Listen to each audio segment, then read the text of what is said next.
जीवन का मूल्य। एक समय की बात है, एक गांव में मोंटू अपने पिता के साथ रहता था। एक दिन मोंटू उदास बैठा हुआ था। तब पिता ने पूछा, क्या बात है बेटा, तुम इतने गुमसुम क्यों बैठे हुए हो? मैं कुछ सोच रहा हूँ पिताजी। क्या सोच रहे हो बेटे? मैं भी तो जानूं, आखिर तुम्हारे मन में क्या है? मैं ये सोच रहा हूँ पिताजी, मेरी जिंदगी का क्या कीमत है? ऐसा बेटे ने कहा।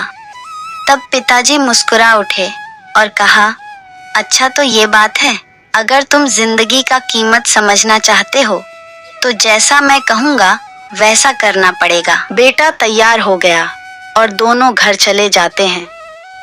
पिता ने उसे एक पत्थर दिया जो कि साधारण सा ही था और कहा, बेटा इस पत्थर को लेकर बाजार जाओ और किसी स्थान पर लेकर बैठ जाओ।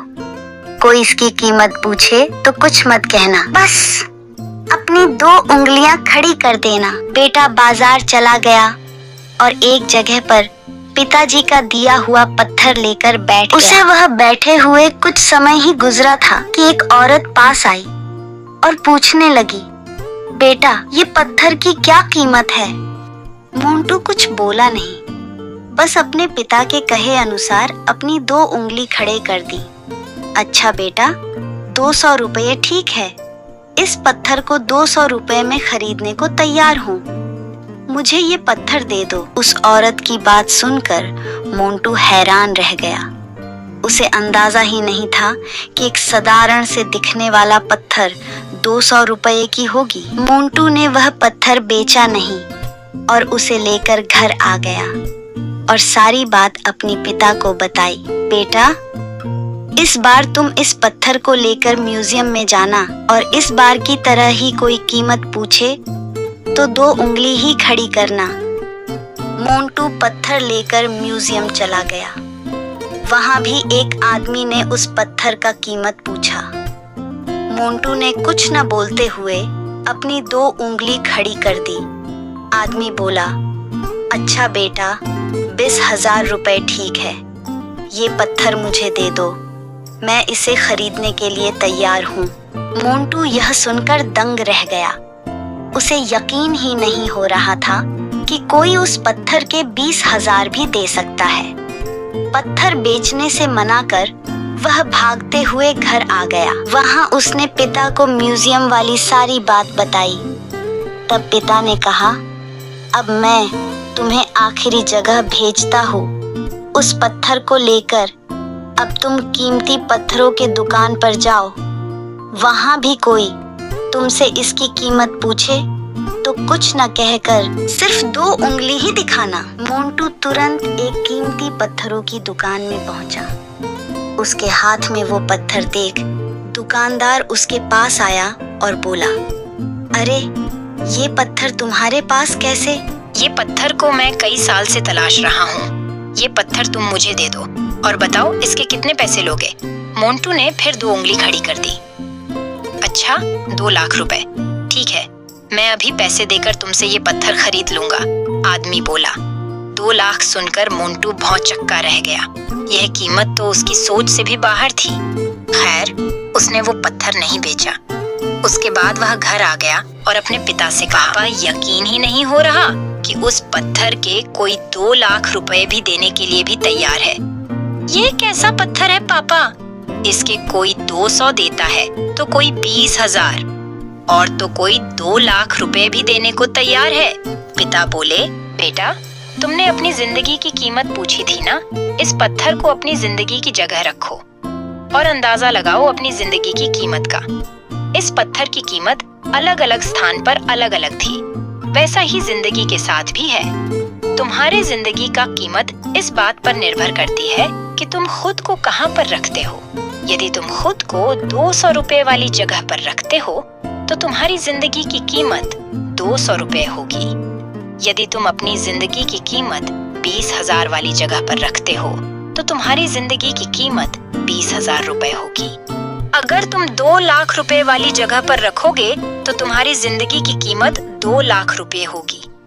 अब तुम्हें तय करना है कि तुम खुद को कहाँ रखते हो। इस कहानी से सीख लोग हमारा और जिंदगी का अलग अलग मूल्यांकन करते हैं। जो हमसे प्यार करते हैं, हमें अपना समझते हैं, उनके लिए हम सब कुछ होते हैं। लेकिन जो हमें बस इस्तेमाल करना चाहते हैं, हमारा फायदा उठाना चाहते हैं, उनके लिए हम कुछ भी नहीं होते। वास्तव में जीवन अमूल्य है, इसका महत्व समझे। एक समय की बात है, एक गांव में शंभू नारायण नाम का एक गरीब ब्राह्मण रहता था। शंभू नारायण अकेला था और उसका कोई दोस्त या रिश्तेदार नहीं था। वह अपने आलसीपन के लिए पहचाने जाते थे और भीख मांगकर अपना गुजारा करते थे। भिक्षा के रूप में जो भी भोजन मिलता था, उसे मिट्टी के बर्तन में सहेज कर अपने बिस्तर के पास टांग देते थे। जब भी उसे भूख लगती, वह बर्तन से कुछ खाना निकालकर खा लेता। एक दिन ब्राह्मण को चावल की इतनी खीर मिल गई कि भर पेट खाने के बाद भी कुछ चावल से भरा बर्तन छूट गया। इतनी मात्रा में भोजन पाकर ब्राह्मण बहुत खुश हुआ। जैसे ही रात हुई, ब्राह्मण अपने बिस्तर पर लेट गया, लेकिन उसकी नजर बर्तन से नहीं हटी। जल्द ही वह गहरी नींद में सो गया। वह स्वप्न देखने लगा कि बर्तन चावल की खीर से भर गया है। उसने सपना देखा कि अगर शहर में खाने की कमी हो जाए तो वह चावल की खीर 100 चांदी के सिक्कों में बेच सकता है। इस चांदी के पैसे से वह 1-2 बकरियां खरीद लेता। उनके हर 6 महीने में बच्चे होंगे और जल्द ही वह बकरियों की एक भीड़ हासिल कर लेगा।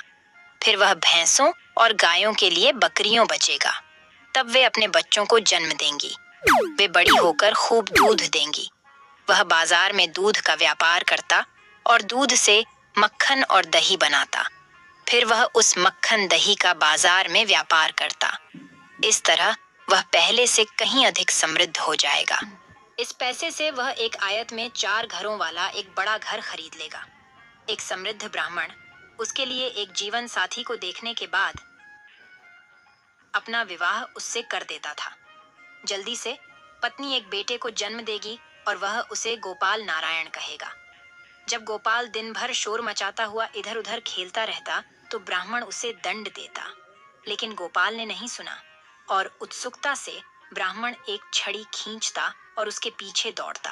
अपने दुःस्वप्न में डूबे ब्राह्मण ने अपने बिस्तर के पास पड़ी छड़ी को उठा लिया।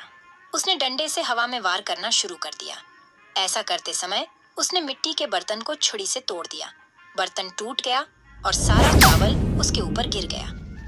ब्राह्मण यह जानकर जाग गया कि वह पूरी स्थिति का सपना देख रहा था। उसके सारे सपने एक ही बार में टूट गए। कहानी की नीति: हमें अकारण ही अधिक स्वप्न नहीं देखने चाहिए और लालचवश व्यर्थ नहीं जाना चाहिए। हमें अपना ध्यान अपने काम पर लगाना चाहिए, न कि अपने सपनों पर।